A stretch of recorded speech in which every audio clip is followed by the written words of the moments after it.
When working with integers, it's essential to remember how to handle addition and subtraction based on their signs.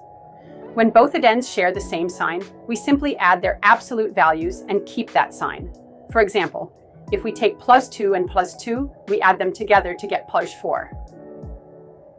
Similarly, with 3 and 5, we add their absolute values to get 8. But since they're both negative, we keep the negative sign, resulting in 8.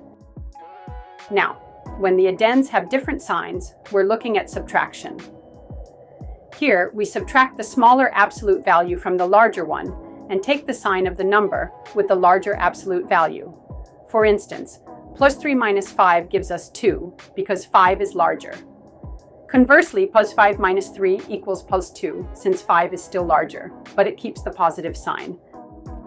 Understanding these rules helps simplify integer operations and makes math much easier.